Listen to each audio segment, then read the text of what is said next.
ଯେତେବେଳେ ଆପଣଙ୍କର ହୃଦୟ ସ୍ୱଚ୍ଛ ଥାଏ, ଆପଣଙ୍କର ଇଣ୍ଟେନସନ୍ସ ଟ୍ରୁ ଥାଏ, ସେତେବେଳେ ଏ ପୁରା ଦୁନିଆ ନା ଆପଣଙ୍କୁ ସପୋର୍ଟ କରିଥାଏ। ଆପଣଙ୍କର ସ୍ୱପ୍ନକୁ ହାସଲ କରିବା ପାଇଁ ଏ ଦୁନିଆ ସାହାଯ୍ୟ କରିଥାଏ। ବାସ୍ ବିଶ୍ୱାସ ରଖନ୍ତୁ ଭଗବାନଙ୍କ ଉପରେ। ଯଦି ଆପଣଙ୍କର ହୃଦୟ ସ୍ୱଚ୍ଛ ଅଛି, ମନ ସ୍ୱଚ୍ଛ ଅଛି, ଆପଣଙ୍କ ଇଣ୍ଟେନସନ୍ ସତ୍ୟ ଅଛି, ତାହେଲେ ନା ଭଗବାନ ବି ଆପଣଙ୍କର ସଫଳତା ମାର୍ଗରେ ସାହାଯ୍ୟ କରନ୍ତି। ଆଉ ଦିନେ ଆପଣ ସେ ଲକ୍ଷ୍ୟକୁ ହାସଲ ବି କରିଯାଇଥାନ୍ତି।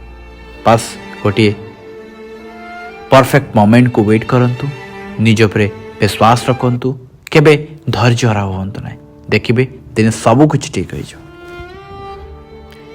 ଆପଣଙ୍କର ଅନ୍ଧକାର ସମୟରେ ନା ଯଦି କେଉଁଠି ଗୋଟିଏ ଛୋଟ ଆଲୋକ ଆସୁଛି, ଆପଣଙ୍କୁ ଗାଇଡ଼ କରୁଛି ନା, ତାହେଲେ ସେ ଆଲୋକ ହେଉଛନ୍ତି ସ୍ୱୟଂ ଭଗବାନ, ଯିଏ ଆପଣଙ୍କ ଭିତରେ ଆଶା ଓ ଶକ୍ତିକୁ ସଞ୍ଚାର କରୁଛନ୍ତି। ସବୁ ବାଧା ବିଘ୍ନକୁ ସାମ୍ନା କରିବା ପାଇଁ ସାହସ ଦେଉଛନ୍ତି। ବାସ୍ ଭଗବାନଙ୍କ ଉପରେ ଭରସା ରଖନ୍ତୁ। ଆଉ ଏ ସମୟ କେତେ ବି ଅନ୍ଧକାର ହେଉନା କାହିଁକି, କେବେ ନା କେବେ ଆପଣଙ୍କ ଜୀବନରେ ଆଲୋକ ଆସିବ। ବାସ୍ ନିଜ ଉପରେ ବିଶ୍ୱାସ ରଖନ୍ତୁ।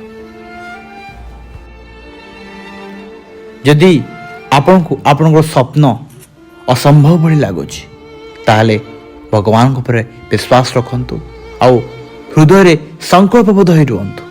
ତାହେଲେ ଦେଖିବେ କୌଣସି ଜିନିଷ ଆପଣଙ୍କୁ ଆପଣଙ୍କ ସ୍ୱପ୍ନ ହାସଲ କରିବାରେ ଅଟକାଇ ପାରିବ ନାହିଁ। ବାସ୍ ଆଗକୁ ବଢ଼ି ଚାଲନ୍ତୁ। ଆଉ ଦିନେ ଏମିତି ସମୟ ଆସିବ, ସେ ସମୟ ଆପଣଙ୍କର ହେବ ଆଉ ସଫଳତା ବି ଆପଣଙ୍କର ହେବ। ଏହା ସହିତ ଆହୁରି ମଧ୍ୟ ଭଗବାନ ଶ୍ରୀକୃଷ୍ଣ କହୁଛନ୍ତି କି ଅତୀତର ବୋଝକୁ ବୋହି ଆଗକୁ ବଢ଼ନ୍ତୁ ନାହିଁ, ବରଂ ସେ ବୋଝକୁ ଭଗବାନଙ୍କ ଉପରେ ଛାଡ଼ି ଦିଅନ୍ତୁ। ବାସ୍ ହୃଦୟରେ ଆଶା ଓ ବିଶ୍ୱାସ ନେଇ ଆଗକୁ ବଢ଼ି ଚାଲନ୍ତୁ। ଆଉ ଭଗବାନ ନା ଆପଣଙ୍କୁ ଶାନ୍ତିର ମାର୍ଗ ଦେଖାଇଦେବେ। ହଁ ଆଜ୍ଞା, ଶାନ୍ତିର ମାର୍ଗ ଦିନେ ନା ଦିନେ ଦେଖାଇଦେବେ। ପ୍ରତ୍ୟେକ ଦିନ ଗୋଟିଏ ନୂଆ ଆରମ୍ଭ ହୋଇଥାଏ, ଆଉ ପ୍ରତ୍ୟେକ ଦିନ ଗୋଟିଏ ନୂଆ ସୁଯୋଗ ହୋଇଥାଏ କି ଆପଣଙ୍କୁ ଆଗକୁ ବଢ଼ିବା ପାଇଁ, ଆପଣଙ୍କର ଚ୍ୟାଲେଞ୍ଜେସକୁ ଫେସ୍ କରିବା ପାଇଁ। ଇଏ ପ୍ରତ୍ୟେକ ଦିନ ଗୋଟିଏ ନୂଆ ସୁଯୋଗ ହୋଇଥାଏ।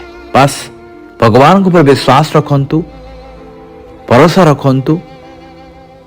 ସେ ଏମିତି ସମୟ ଆଣିବେ, ଦିନେ ସବୁକିଛି ଠିକ୍ ହେବ ଆଉ ଆପଣଙ୍କର ଭବିଷ୍ୟତ ବି ଉଜ୍ଜଳ ହେବ।